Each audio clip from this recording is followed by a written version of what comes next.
Welcome to Torah Smash, the podcast for nerdy Jews, where our lives of Jewish learning collide with our love of nerd culture. In each episode, we discuss what we lovingly call a Torah Smash, which we have defined as a beautiful collision of one thing from the world of Judaism with another from nerd culture. I'm Ethan Lane Miller, and joining me today are Barak Malkin, RDY, and Rabbi Josh Fixler.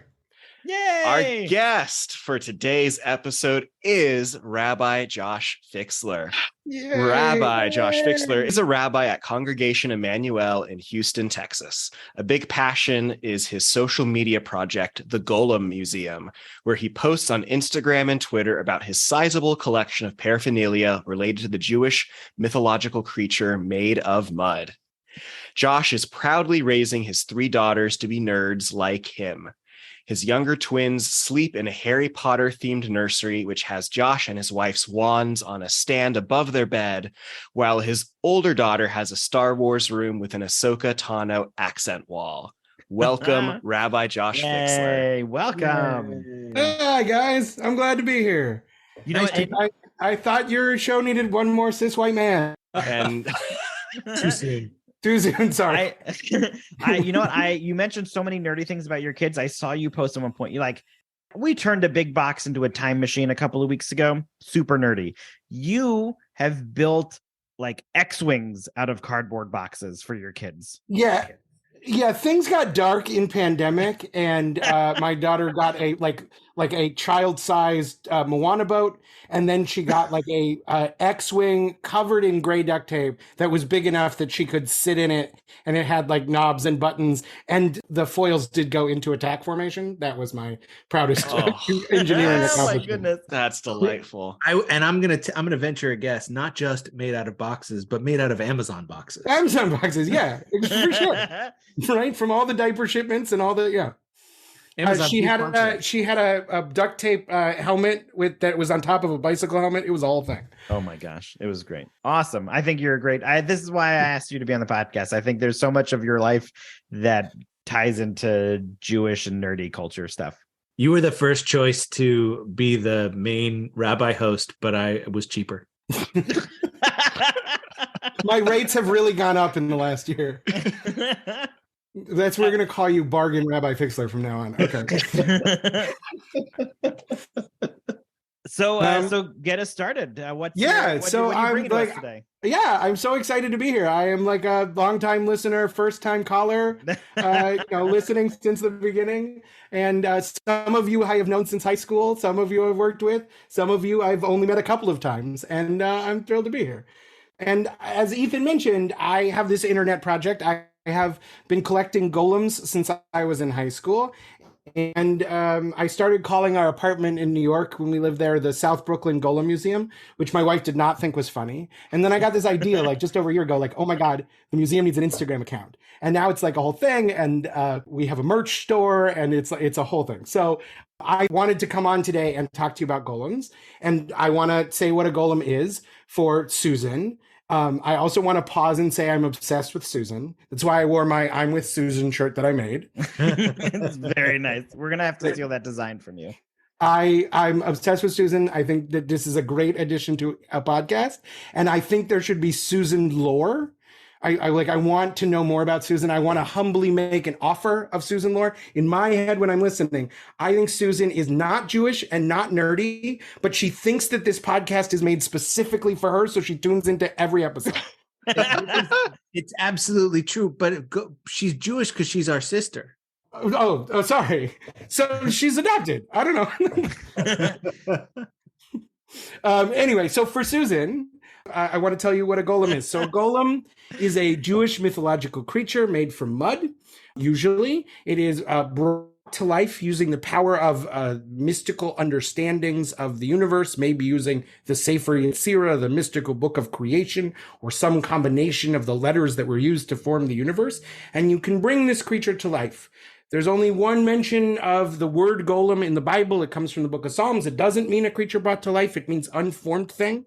In the Talmud, there is conversation about rabbis bringing creatures to people or animals to life for companionship or to eat or just for funsies. And then already by the Middle Ages, this idea has formed that it's this creature that you make to serve the Jewish community in some way. Sometimes it does chores. Sometimes it protects the Jewish community from attacks, anti-Semitic attacks. And there's all sorts of lore and mythology about the golem. I think it'll be helpful. There's sort of two main stories I think you need to know for today. One is that there's a golem made by Rabbi Elijah, the Baal Shem of Chelm, the keeper of the great name in Chelm. And he makes this golem to help out around the community. And every day it gets a little bit bigger, a little bit bigger, a little bit bigger. And then the whole community's freaked out, even the Jews, and they say, you got to destroy it. So he says, hey, golem, come here. One of the ways you can make a golem is you write the Hebrew word Aleph Mem Tav on its forehead, means emet, it means truth. And if you erase the aleph, it makes the Hebrew word mate, which means death. And so he says, golem, bend over. I want to erase your aleph. But the golem refuses. Golems in Jewish tradition usually can't talk, but the golem sort of shakes its head. It doesn't want that. It wants to continue to go on living. And he says, okay, golem, tie my shoe. And the golem has to obey because it's a direct order from the rabbi. So the golem bends down and ties his shoe. He erases the aleph. The golem turns back into mud. Now it's this huge amount of mud. It falls on him and it kills him. So that's, yeah. It's a good Jewish story with a real dark ending. The other version of the Golem story is a whole series of stories that are told about this real historical figure, Rabbi Judah Loew of Prague, who was the chief rabbi of Prague in the 16th century. And he supposedly made a golem also that protected the Jews from blood libels, from anti-Semitic attacks. But also there's like a story where the golem is sent to go collect buckets of water from the river, but doesn't know to stop. And it fills up the whole Jewish quarter with water. It sounds familiar. And there's a part of that story where the golem goes sort of crazy because no one shut it down before Shabbat, and it's threatening the community, and the rabbi has to run home and shut it off. There's a children's story for Hanukkah time about a golem making latkes that's based on the river story. The Golem Museum just did a post about it a couple weeks ago. So these are the sort of the basics of golem lore. And then golems like pop up all sorts of places in popular culture and literature. And there are all kinds of books about golems and appearances in movies and films. And so I have a particular sort of plan for Torah Smash today, but what are your experiences? Are you familiar with the golem? Do you have a favorite golem? Tell me about your thoughts on golems. Oof. My favorite golem is a golem that came up in a Dimension 20 show recently. So the golem is also a monster in the world of D&D. And in 5e, the current edition of D&D, a golem can be made out of anything. And so one of the seasons of Dimension 20, which is a super nerdy show that I absolutely love, where I just watch people play D&D. One of the NPCs, non-player characters, was a brick golem who just kind of protected Brooklyn. Nice. I will say you defended yourself watching other people play. People do that every Sunday with football. I don't think you got to defend yourself. Oh, D&D is my sport. Yeah. It's your sports ball. Do you you're not just a fan, you're also a player. Yeah, right? You more than most people. Do you have a D&D player jersey, RDY? I actually do have a shirt that's based on the Run DMC logo that says Run D&D. I like how he asked for a sports thing and you're like, no, I don't know that. I'm going to talk about this other one. I don't know if I have a favorite golem, but your conversation made me think that the Meeseek from Rick and Morty might be a term of a golem. Except interesting. But at the end you said that the golem didn't want to die, but the whole purpose of the Meeseek is it could do his job and then die, but they can't in that episode. So they they're created for the purpose of doing something. And then once a job is completed, their existence is done. So part of me is like, well, that sounds like a golem, but I don't know. So No, I think so. Like, I think a golem is made usually for a specific purpose. And a lot of the stories about golems sort of going crazy and threatening their creator have to do with like what happens when they have fulfilled or they don't have a purpose. Yeah. And the end of the story of Judah Low is that when the golem has successfully saved the Jewish community and the emperor has ruled that all threats of blood libel now have to go through him and he's going to protect the Jewish community, Judah Low takes his golem up to the attic of the Old Neue Synagogue, the Old New Synagogue in Prague, which is still there to this day. And he takes the golem up there and he erases the aleph or reverses the series of circles and the words he muttered, or takes the slip of paper out from under the golem's tongue that had the Shem, the name of God on it. And the golem returns to mud. And legend has it that still to this day, the mud of the golem is up in the attic in the synagogue in Prague, should it ever be needed again. And I'm told when I went to Prague, they told me that the Jewish community there is so superstitious about it that when they replaced the roof of the Old Neue Synagogue, they didn't touch anything inside except to remove the bodies of dead birds and rats. But other than that, they didn't touch it because they didn't want to mess with the golem's body. That's amazing. Wow, that's so fun. Cool. So when I was thinking about this, I took a little bit of a different approach. I thought of Lego. And I thought of particularly, some of the stuff we have at camp over the summers, Lego Mindstorms, where you are making these creations from Lego that really only serve a particular like one purpose, but it is something that is created that serves one particular purpose. And at the end of the day, you take it apart again. Back to being clay. There is, and I did not come up with this, there is a theory online that the main character of the Lego movie is a golem, and that's why his name is Emmett. Yeah. Oh, Love it. Oh, that is Yeah, great. seriously. My mind just blew all over my floor like all those spilled Legos. Wait, with the creators of the Lego movie Jewish? It's Lord and Taylor. No, Lord and Taylor. Lord and Miller. Is that? yeah, Lord and Miller. I don't know if they're Jews. I'm checking. Let's see. We'll run that by the booth. Yeah. Keep Chris, talking. Chris Pratt can be in our podcast anytime. Yeah. Hey, Chris. Chris if you're Pratt, listening, famously not Jewish. Very much not Jewish. It's one of the things he's most famous for. Philip Lord and Christopher Miller. Yeah, I'm not feeling good about this. I don't remember them in any of the Adam Sandler songs, so that's my reference point. Yeah. It's not looking great. They've done some great films. I don't think they're Jewish. They did Clone High, right? Yeah, they did. A classic piece of film. All right, let's get to the smash. So we got golems. My question for you to start us off is, what pop culture golem do you think that we're here to talk about? I immediately go to my mind travels to the Baxter Building. The Baxter Building? I knew you were heading there. Yeah. For Susan, what's the Baxter Building? The Baxter Building is the headquarters of the Fantastic Four, one of whom is Benjamin Grimm, aka The Thing. So the Thing, canonically Jewish, Ben Grimm, canonically Jewish. There's actually more than one comic book where the Thing either battles or teams up with a golem.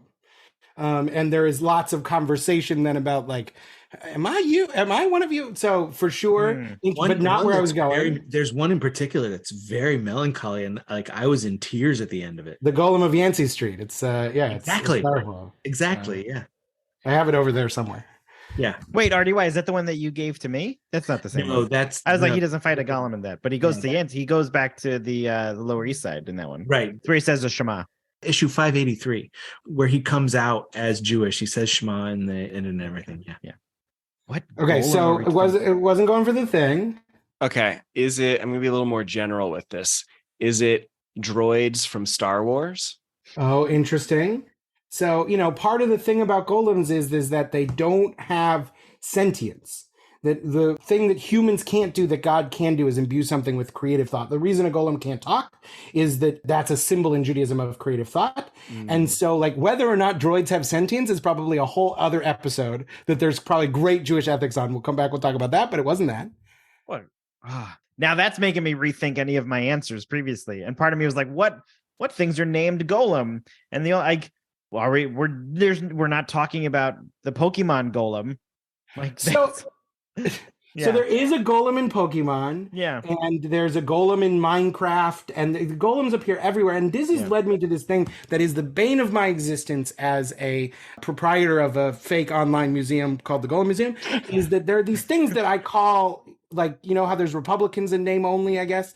I call them golems in name only, which I guess is guy knows. So, but which is that there are these things that are called golems, but seem to have nothing to do with a actual Jewish golem. So we get this word from Hebrew and from Jewish tradition, and then it gets applied to all of these pop culture things. Even I think the D&D golem doesn't have anything to do with Judaism. And in fact, like now it can be made of flesh, it can be made of brick, it's like so far removed from this Jewish experience. And so actually what I came here to do today is a little bit different. What I want to do, I've invented a game show for you. It's a take on Is It Cake? And it's called Is It Golem? Oh my goodness. Okay. And I've got some pop culture golems for you. And I want us to decide. I won't take a vote. So we'll do best, the 2 votes win. Is it a golem? Is it not a golem based on what you know about golems? That's our game for today. Is it golem? So they're like little mini smashes. It's smashlets.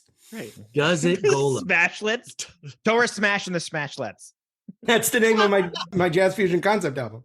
All right. So round one, maybe the most famous thing that's ever like sort of questioned, is it a golem? Is it not? So my question for you, is it golem Superman? No.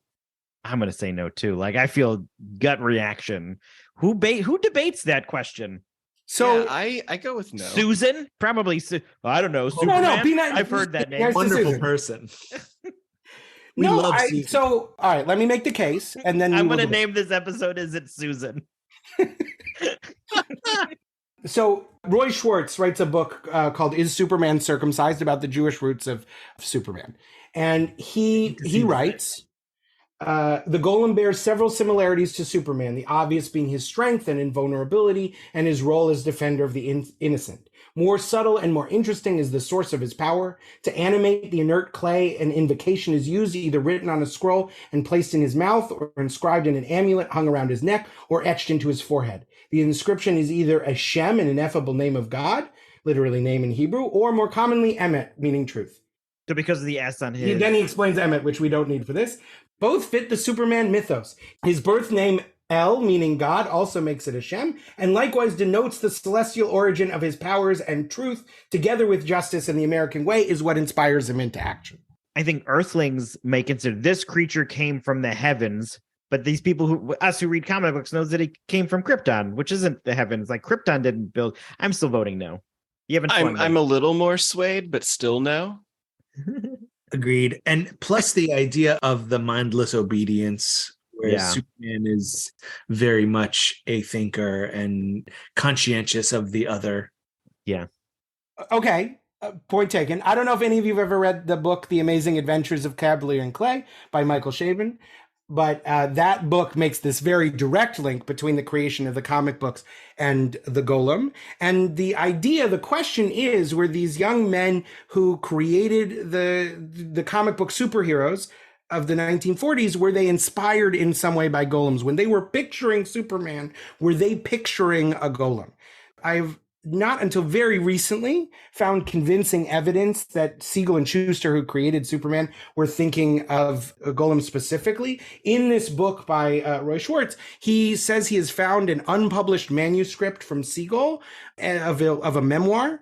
And in that memoir, he talks about having seen the 1920s German silent film of the Golem and having been inspired by that when they were thinking about Superman. But certainly sort of in the look and the silhouette, Superman is a golem. There is a comic book that came out a few years ago where Superman travels back in time and goes and frees people from the Warsaw Ghetto. And in the Warsaw Ghetto, they call him a golem. So people sort of perceive him as a golem, even if he isn't fulfilling all of these qualifications. But I like that you guys are holding a certain golem skepticism. This is good. I will also say that, like, all of that is to say that the golem influenced Superman, and by that same token, Superman influenced all other superheroes. It doesn't mean every superhero is Superman. Absolutely. And I actually, like, one of the things I love to think about is the Judah Low stories are amazing because Judah Low uses his golem for all sorts of different things. There's a time when the Torah scroll falls on Yom Kippur and he uses the golem to mystically interpret why the person dropped the scrolls. And he has all these other mystical tools at his disposal. And Judah Low, in my mind, is much more like Batman than the golem is like Superman, that he has all of these gadgets and the golem is one of his gadgets. I want to point out, even if there's unanimity, that even though Superman may not be a golem, that the formation of the comic book industry, this way of imagining a world where you had the kind of protection that you wished you had as a young Jewish man who hadn't been allowed to go to art school. And so you created a whole industry so you could do art, and you are using your creative power to make something that helps you rise above the sort of limitations that the world has put on you. And that when you are feeling weak, you imagine something that makes you feel strong. That, to me, the comic book industry, maybe even more than Superman, might be a golem in that way, that it is created using this creative process as a way of lifting ourselves out of the limited circumstances that we find ourselves in. If you had said superhero comic books in general and not Superman, then I might have been the contrary vote. But I've too much invested in Superman. There's a Superman purist. Now I understand.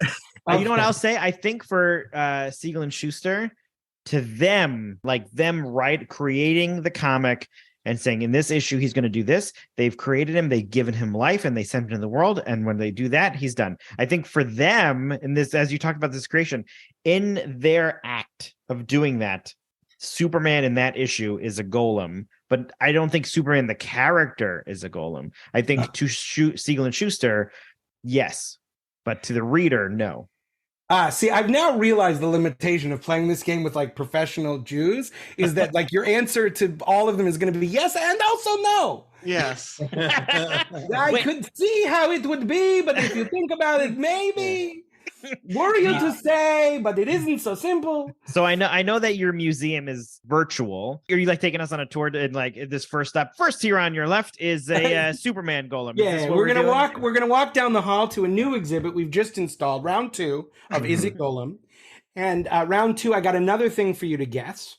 And I'm gonna read you a short golem story, and I want you to guess, why is this golem story different from all other golem stories? That's the question. Here we go. One day in the heart of the Jewish ghetto in Prague, there lived a humble clay sculptor named Avram. Avram was a kind and gentle man, but he was also fiercely protective of his community and would do anything to keep them safe. One day, a group of anti-Semitic thugs began to terrorize the ghetto, vandalizing homes and businesses and threatening the residents.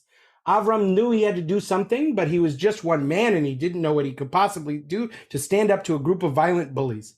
As he sat in his workshop feeling helpless and frustrated, Avram's eyes fell upon a lump of clay sitting on his workbench. Suddenly, an idea struck him. He would create a golem, a creature made of clay that was said to be able to protect the Jewish people from their enemies. Avram worked tirelessly, shaping the clay into the form of a massive, muscular man. He inscribed the Hebrew word emet, meaning truth, on the golem's forehead and brought it to life with a special incantation. The golem, who Avram named Isaac, was strong and powerful, and it was determined to protect the ghetto from harm. He patrolled the streets at night, intimidating thugs and scaring them away. As word of the golem's heroic deeds spread, people began calling him the Jewish Superman. Isaac became a symbol of hope for the Jewish community, and he continued to defend them for many years to come. So that is my short golem story. Question for you: what makes this golem story different from all other golem stories? Go. He has a name. I was going to say the same name. thing. He often has a name. He's often named Joseph in other golem stories. I didn't know that. Or Yossel sometimes. Okay. I've always heard it as like the golem.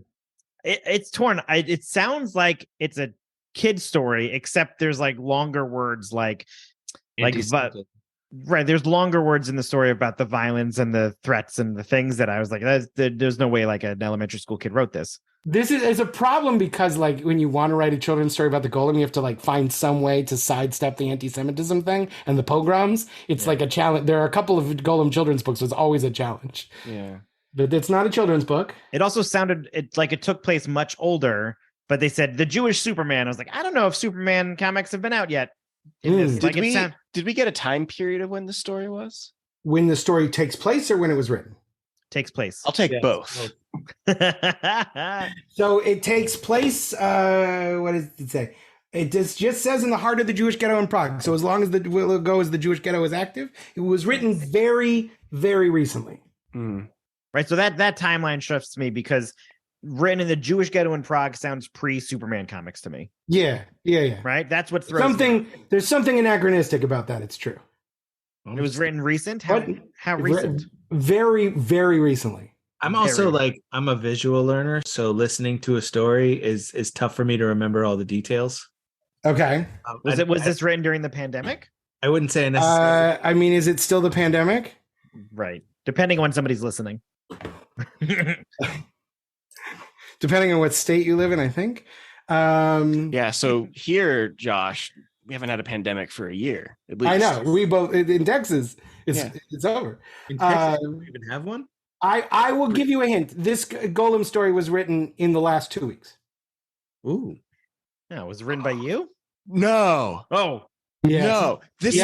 This was written by AI. It was. Oh, Josh. so fun. Wow. I told ChatGPT, tell me a story about a Jewish golem who becomes a superhero, and that's what it spit out. Huh. That's amazing. I know. I've got some other versions. Golem. Write a story about a golem.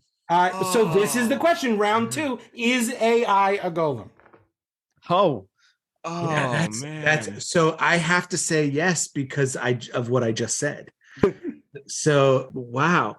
But then it's the question of like, what is sentience? Well, right. So I think It's my answer is yes, it is a golem, because right now artificial intelligence is very artificial.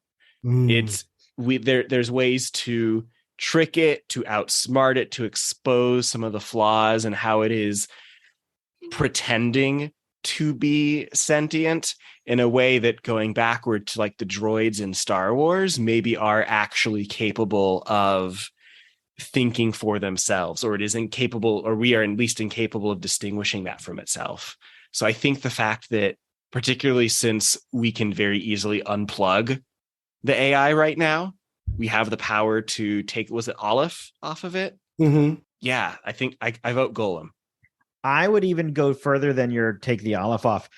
I think that we can tie this back to our RDY's 5th edition Dungeons and Dragons, and this is a golem made out of computer code. And so that we give it the task, the artificial intelligence is it understanding our instructions of what it wants to do, searching the internet to say, hey, go find words out on the internet and put them all together to make a story that's about this / end program. Right. And so the taking off the Emmet is the / end program. Its job is done. I want to go further. I want to go further before Josh jumps in too.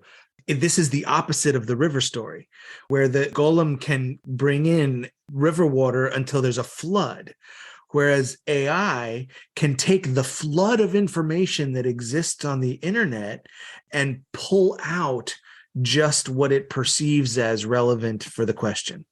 So meta question, and you kind of said this, RDY, can a golem make another golem?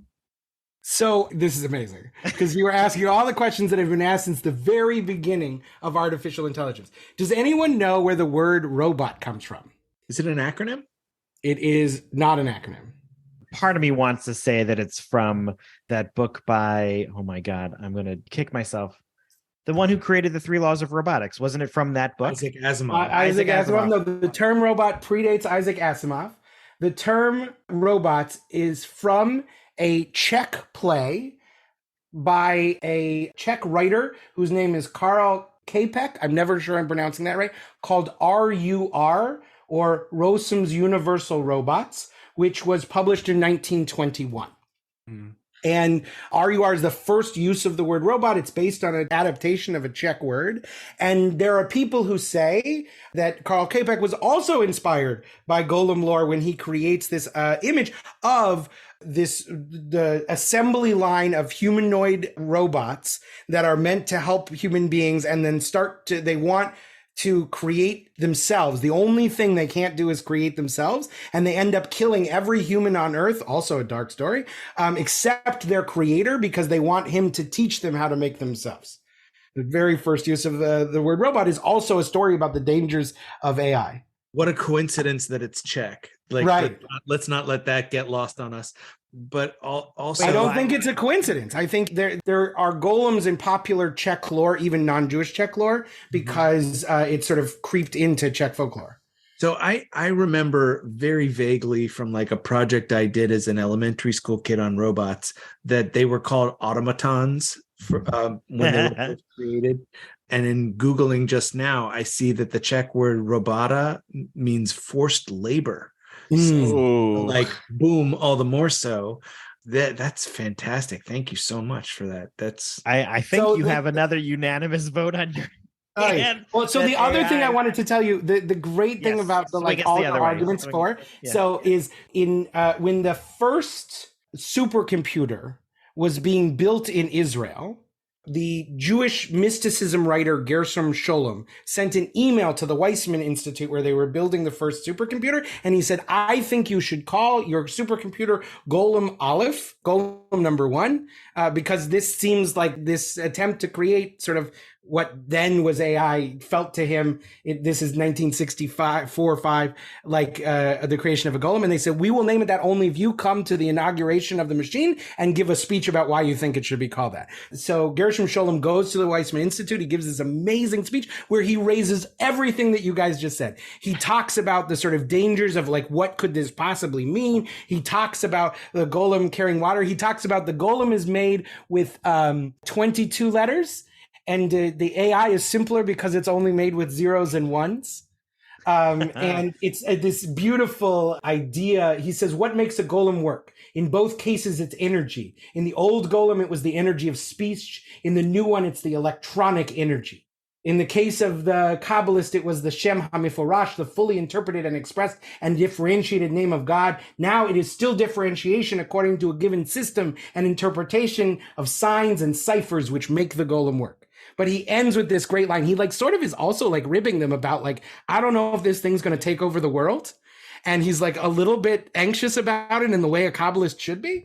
And so he says, like, I've always said that the Weizmann Institute should make an institute of applied experimental demonology and magic, but they seem much more interested in doing experimental mathematics. So fine, whatever. So I resign myself to say to the golem and its creator, develop peacefully and don't destroy the world. Shalom. Those are the words he ends with. Oh my gosh, that's so great. That's amazing. Right? Yeah, Gershom Scholem's writing Terminator like decades before Terminator.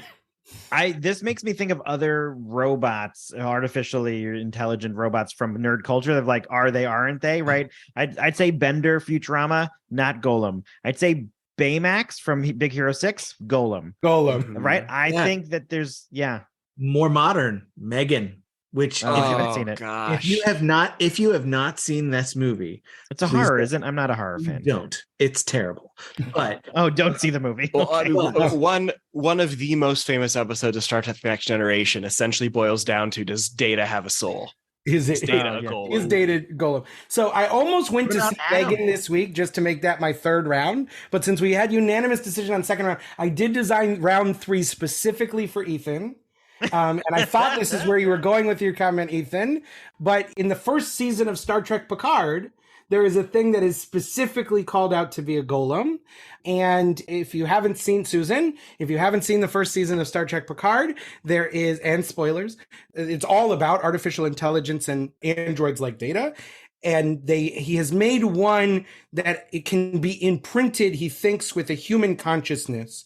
And he's making it as a body for himself, this character soon, because he is ill. And then, spoilers, at the end, they end up putting Picard's mind in what they say is this golem body. And he has, like, it looks like him, it sounds like him, it moves like him, but they say you have this body that's a golem. And then in the 4th season of Star Trek Discovery, this has like already become a whole technology. It didn't work great, so they don't even use it anymore. But also in Star Trek Discovery, they have this golem android into which they can imprint the actual soul of a person or the consciousness of a person and move on. So my final question before the lightning round is Star Trek's Golem, is it Golem? Oh gosh. It's so hard because it's I almost go back to the Next Generation episode where it's like, does Data have a soul? And the character Captain Louvois, who's like holding this hearing, follows it up by saying, I don't know that I have a soul. So I don't know what I can say about Data. And it's so hard because I would say before Picard is imprinted onto the machine thing, yeah, it's very clearly a golem. But now it has all of Picard's memories, all of his thoughts, all of his feelings. Oh gosh. Yeah, but somebody can essentially unplug that side of it to just become the shell again, right? No, I think the idea is that it's almost indistinguishable from a real body. This is the thing about watching the Star Trek episode. I can't figure out what makes it a golem besides the fact that Michael Chabon and Akiva Goldsmith are executive producers on the show, and Michael Chabon never saw something he didn't want to make into a golem, and maybe it is because in their heads they sort of are playing with this thing about, are the androids in Star Trek, have they always been golems? But this idea of a blank slate creature onto which a human can imprint, I wonder if it's a golem in name only. This sounds like the Marvel Universe's life model decoys, which in TV, we got these in Agents of S.H.I.E.L.D. for those that hasn't shown up in the movies yet. But this sounds identical. They created a shell and then are able to imprint the identity of that person. And then that becomes a separate piece that just works on its own. Except that in Star Trek, it's a little different because the consciousness that's being transferred onto it is no longer, the other body is dead. Oh, okay. Because the body is dying, and this is a sort of life raft for that body, sure. Okay. or because in a very weird turn of events, that consciousness has imprinted on another person's body and is living inside that body. And we really wanted to do an allegory about trans experience, and that's fine. So, it's not. Then there's both. It's now you have a new body that looks exactly like your old body, because at the beginning of this season we gave you an incurable disease, and we realized by the end of the season we really didn't want you to have it. Well, so first off, they're trying to call back to the series finale, Star Trek: The Next Generation, where Picard had an incurable disease in the future, which then now we've aged 20-something years and now we're there. But anyway, I think I just actually do. I'm very sorry. That was good. I brought this topic so you could do that. I think I have to give a very unsure no as my final answer to this question. I think Picard season 1 had a lot of AI golem sort of questions associated with it. And I think in this particular scenario, I'm going to give it a no, but I'm not convinced. If our whole thing is that a golem sort of lives to serve, the golem in Star Trek can't serve until it has the consciousness. At which point it's it's Schrodinger's golem. It's a golem. Sure. Sure. But I think in this case, Picard has freedom of choice. He can do exactly what he wants. Data, I'm about to disprove myself. I was about to say Data has freedom of choice, but as we see in various episodes of Star Trek: The Next Generation, Data has an off switch. Mm-hmm. And in one episode, someone asks him, why didn't you tell us you have an off switch? And he goes, Doctor, would you tell people you had an off switch if you had one? No, I wouldn't. I think, it depends what the instruction if the instruction for these Star Trek golems are go live a life as Captain Picard. But he doesn't have to be given an instruction. He is Captain Picard. Yeah, but by inserting the soul, the entity of Captain Picard, that's the instruction, right? Just how the coding for the AI is the instruction. Just the choice of selecting that computer program to insert into that shell, that is now the instruction for that, right? When Iron Man is building the new AI, right? He had Jarvis, and then he has to choose a new one, right? He selects through a couple of chips. That chip is the new AI for those, but that's the decision he made. And so he chooses to put, right? We put Captain Picard in there, but you can put Worf in there. You can put any of their character. It changes the goal of what that shell then has to do. So I'm going to say yes on that very loose rule. Rules that we don't even agree with rules. I love it. Depending on the classic, you got to break the tie, man. The classic Nintendo cartridge that you have to put into the shell. That depending on the game that they've inserted, that's what it is. So the Picard is Zelda, and the body is the NES. Yeah, and it's the NES is a golem. Yeah. Okay. Yeah. This whole section of the conversation is over my head. No, you have to choose. We can't end in a tie. I'm going to say that I was originally going to abstain because this is over my head, But because it's about Star Trek, I'm just going to agree with Ethan. Ethan, I was gonna say. That actually might be one of the highest compliments I've ever received. Thank Oh you. my god, amazing! All right, so we had decided, just to review before we enter the lightning round. Yeah. We had decided that Superman, not a golem, artificial intelligence, a golem, and the golem from Star Trek, ironically, not a golem. Golem in Agree to disagree. okay. He's a gyno. All right, so lightning round. Just quick, like one of you give a thought on each of these, and we'll give a quick vote. And you haven't listened to the podcast. You said you did. One of us give one thought on each of these. You've just extended this podcast episode. Go ahead. Okay. All right. Ready? Here we go. Frankenstein. Golem. Yeah, Golem. Okay. And there is some speculation that Mary Shelley may have read a version of the Golem legend that was written by the Brothers Grimm that was based on the Jewish legend before she wrote Frankenstein. So just I like that. But okay, so Frankenstein, Golem. All right, Doctor Who's Cybermen.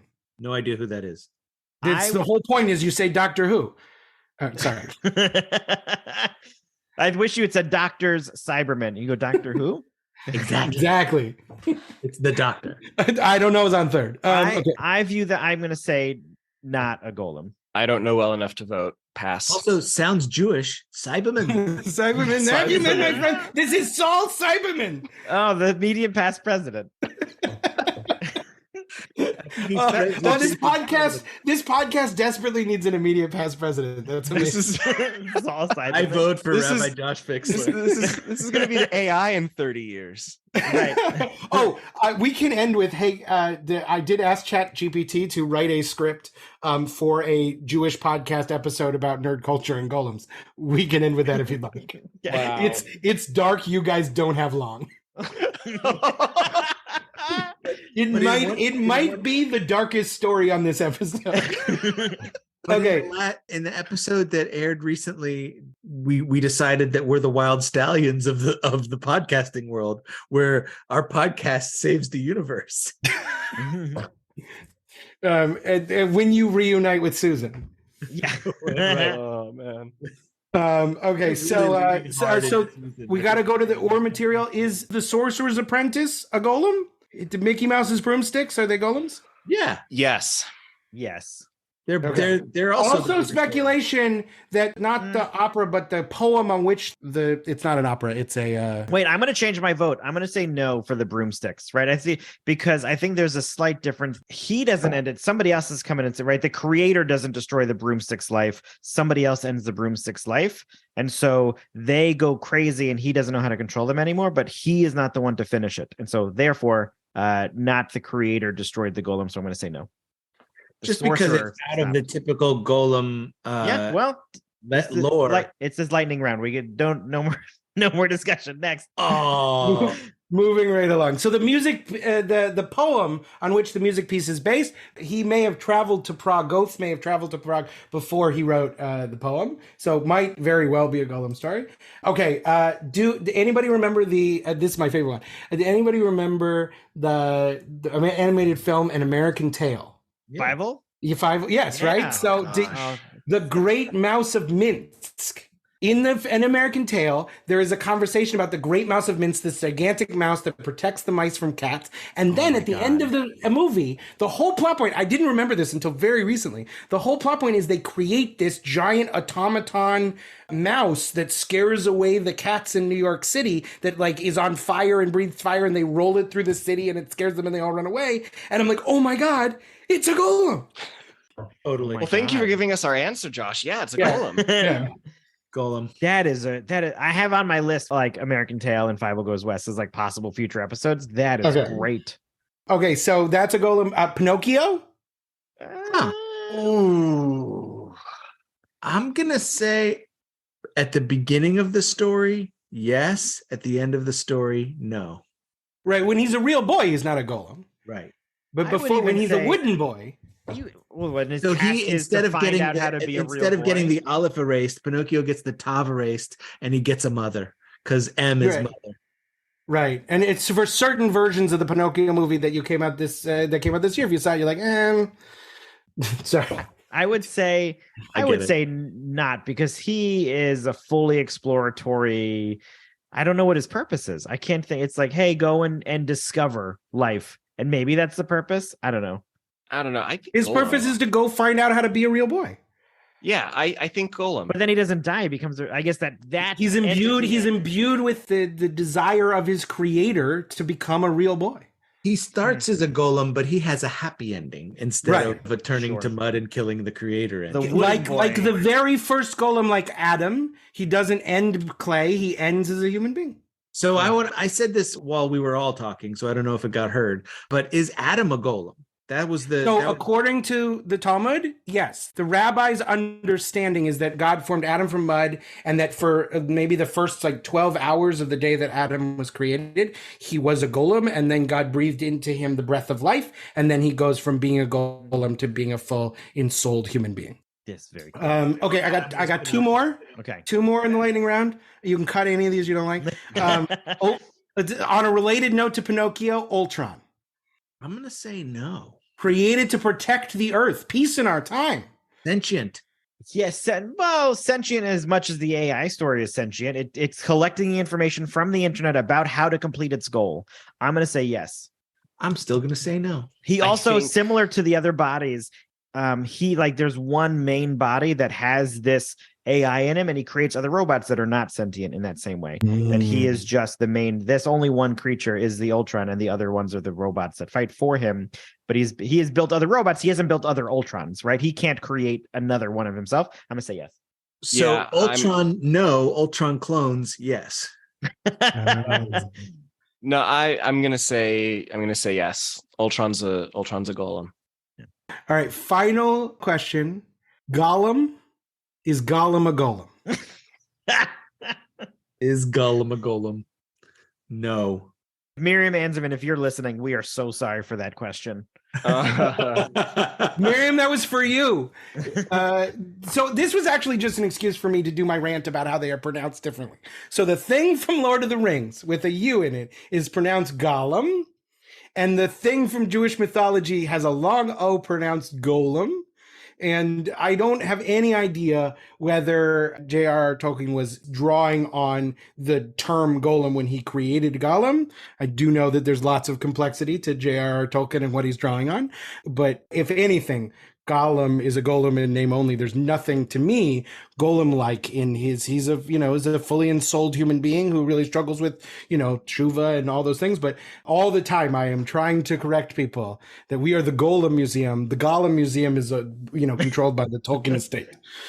There's also, in addition to your rant, there's a little, and you kind of implied it, but there's a little bit of anti-Semitism in J.R.R. Tolkien's writings. So we didn't touch on that in the Miriam Anzevin episode, but that it's definitely there.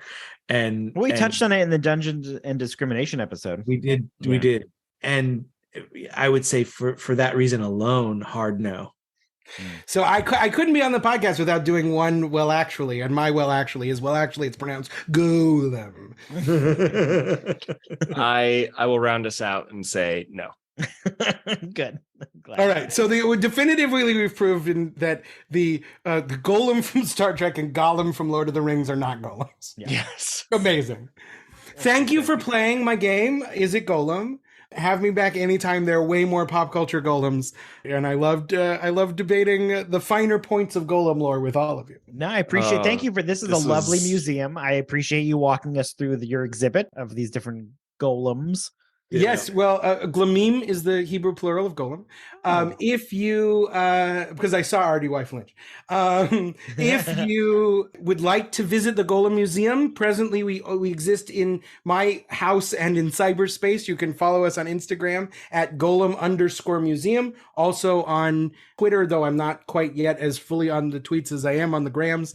And also you can find a link there to our Etsy store. We made some items from the Golem Museum shop available online. You can get your Keep Calm, I Have a Golem shirt, or your This Machine Kills Fascists shirt, Golem shirt. And so check us out on the socials.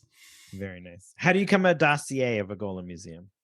What years of training, years of Yeah. experience, or just I think of a funny bit to do with you and we do it on the Golem Museum. I'm doing this next time I'll explain to you like the long history of fake things about the Golem, but I'm doing this long extended bit where like I management and the interns and there's debates.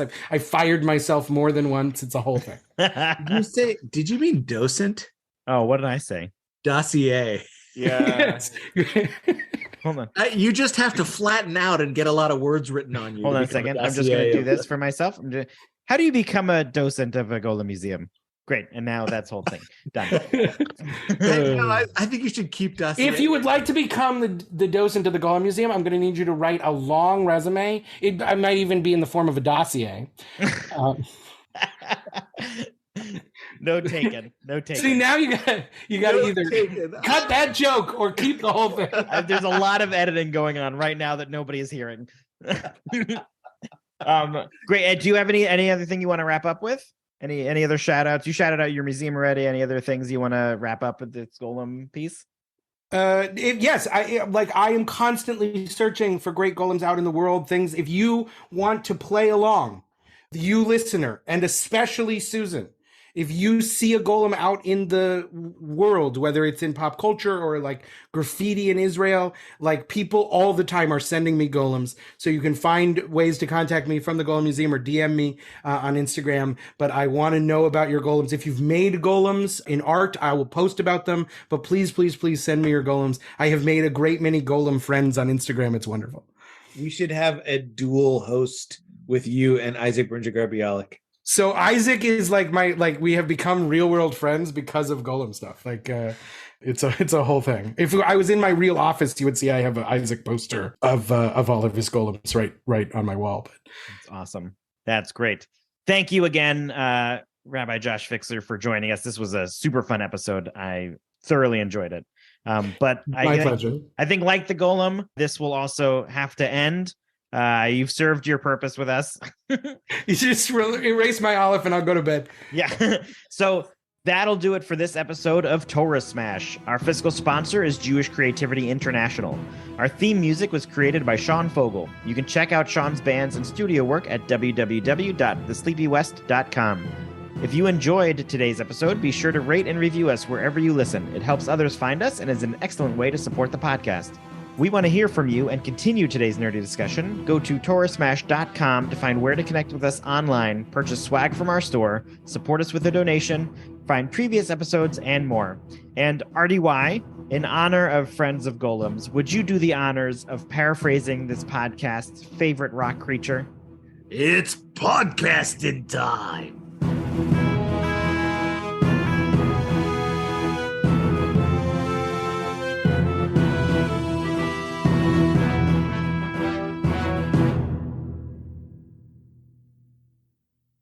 I'm going to have so many post-credit scenes. Oh, guys, we're using all the good jokes before the show starts. All right. Oh, Hi, guys. Long-time listener, first-time caller. Good to see you. Oh, good. I'm cooler. Long-time listener. Rinder Sellers, a beautiful Baden, Wealthy Looming, Giddy Pearl, Met Hot, Rama, Hidden Last on the Fever Vectors, two technically up sisters. Such a good story.